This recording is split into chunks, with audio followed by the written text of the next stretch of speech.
Hello folks, welcome to Nafrida Channel. Kali ini kita akan membahas salah satu custom ROM AOSP yaitu Pixel Experience.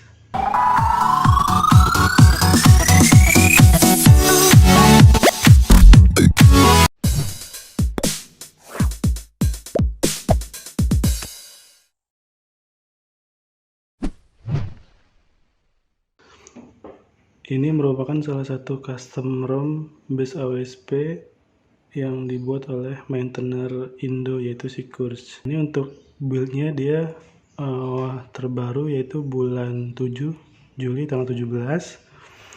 Untuk kernelnya itu dia memakai yang versi 239, dan untuk security update-nya dia udah paling update ya di Juli, dan ini udah Android 11.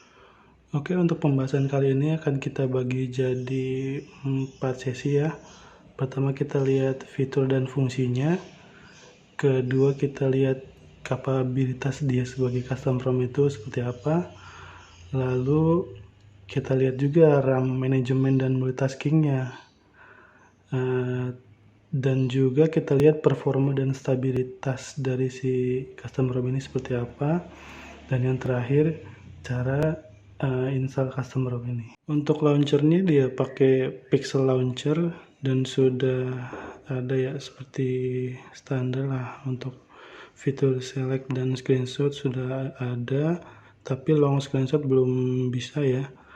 Ini kita lihat QS-nya seperti ini, ada WiFi, Bluetooth semua, dan ini seperti ini.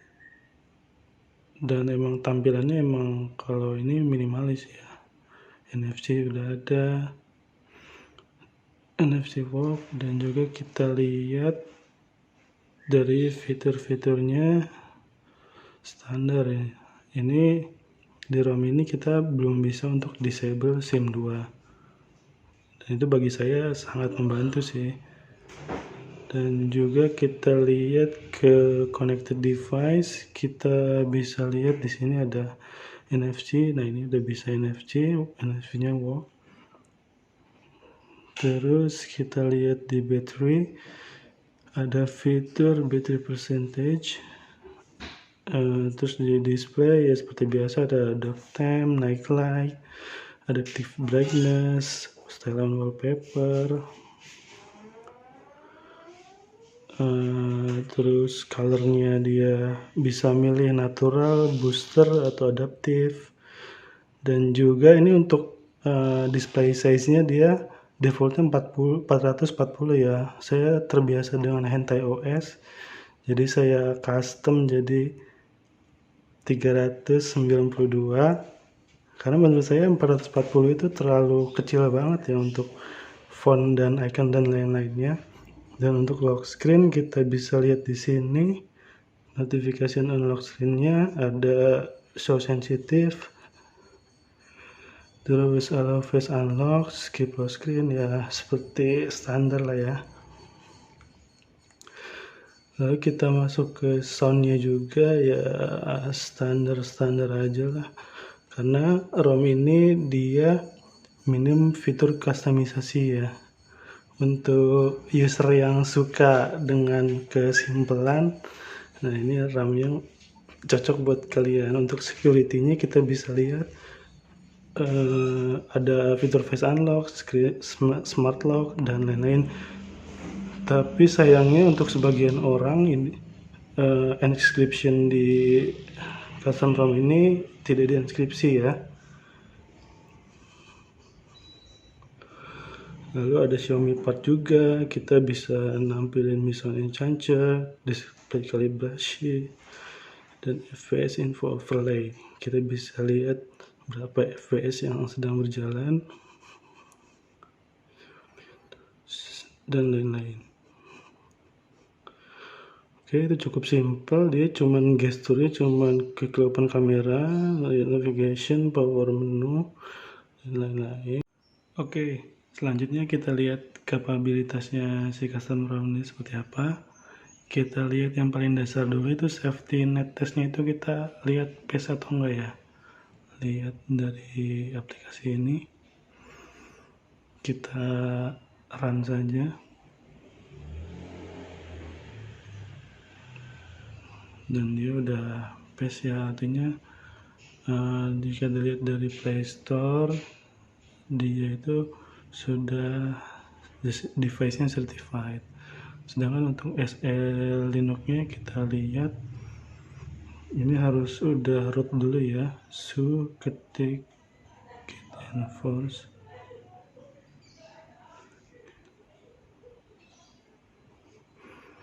Kita bisa lihat enforcing ya di sini.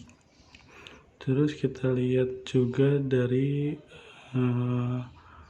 wide-find DRM-nya itu dia udah L1. Tapi kita lihat di Netflix-nya. Kita lihat di Netflix apakah dia masih L1.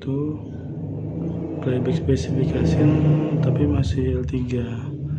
Atau aneh, di DRM info dia udah L1 tapi kenyataannya di Netflix dia masih terbaca L3. Terus kita cek aux lens, dia pakai NX ya. Untuk ultrawide bisa, telefoto bisa, dan ini juga untuk Google Kamera pasti bisa ya. Terus untuk OK Google nya kita coba. Dia udah bisa. OK Google. OK Google.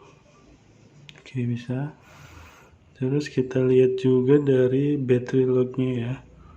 Saya sudah ngecas kemarin itu dari 39, speed chargingnya segini, dan maksimal temperaturnya 41 derajat, lumayan. Dan juga kita lihat di Franco kernelnya, dia idle drainnya di bawah 1%, itu udah bagus. Aktif drainnya itu tergantung dari kita sebesar apa pemakaiannya. Oke, lanjut ke RAM manajemennya. Kita lihat ya, kita buka 10 aplikasi, apakah nanti aplikasi itu akan restart kembali. Kita buka ini buka Play Store, buka Chrome juga, terus buka Telegram boleh, buka Netflix juga. Kita buka ini Seven Deadly Sins.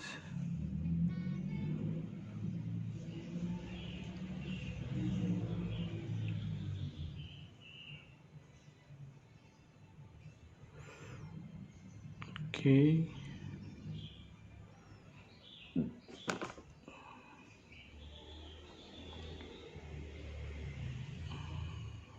Lalu kita bisa buka lagi Instagram misalnya. Terus kita bisa buka Mobile Legends.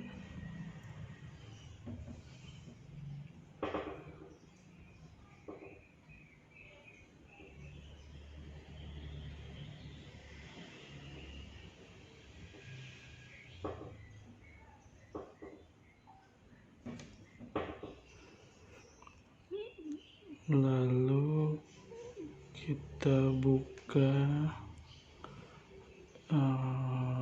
Twitter boleh. Kita lihat apakah dia restart enggak.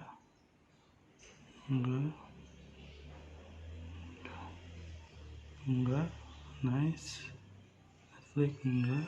Oke, selanjutnya kita akan mengetes performa dan stabilitasnya. Pertama kita hardwiring. Kita masuk dulu ke developer sini, developer option. Kita masuk ke bawah ke dalam profil HWU rendering, show as bar. Nah, ini semakin stabil itu semakin kecil untuk gap antara bar biru, hijau, dan orange-nya itu. Ini cukup baik. Lalu kita matikan saja. Kita masuk ke tes Antutu, dan sebelumnya saya udah tes ya di device ini. Untuk Antutu benchmark versi 9 dia dapat 335.000. Nah, ini untuk tes CPU throttlingnya terlihat di sini cukup bagus ya untuk performanya. Dia dalam 1,5 menit stabil di atas 80%. Lanjut, untuk tes selanjutnya kita masuk ke 3D Mark ya. Untuk tes 3D Mark-nya itu saya sudah pernah lakukan rendering.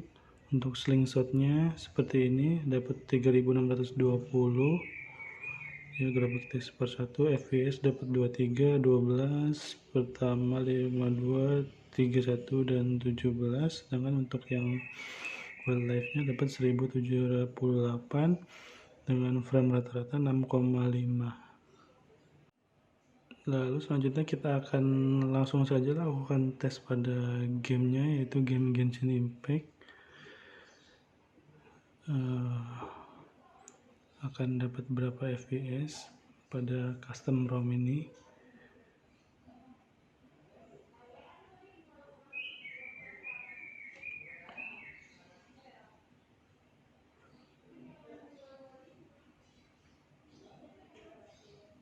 Oh ya, sebelumnya saya lupa untuk mengaktifkan settingannya di Xiaomi Pad. Itu kita bisa lihat fps info overlay-nya.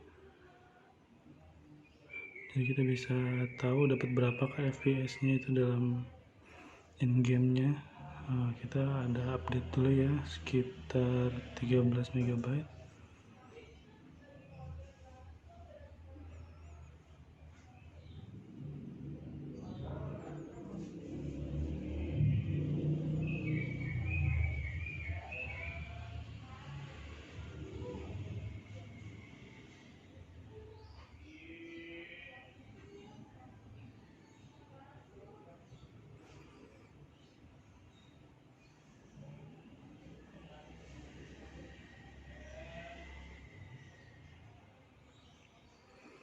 Nah, kita masuk ke dalam gamenya.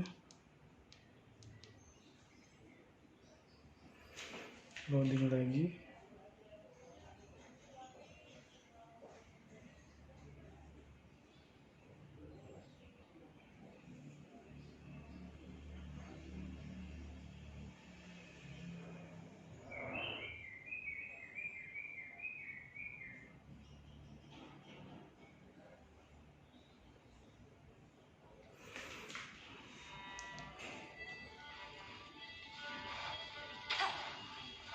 Ini stabil di 30 fps dengan settingan grafiknya itu low default.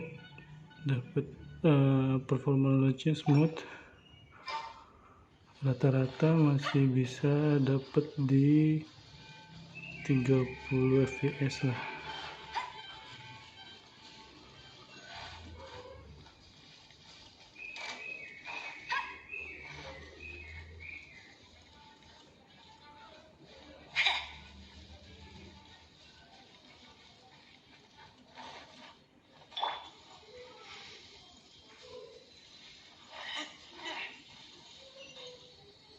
Oke.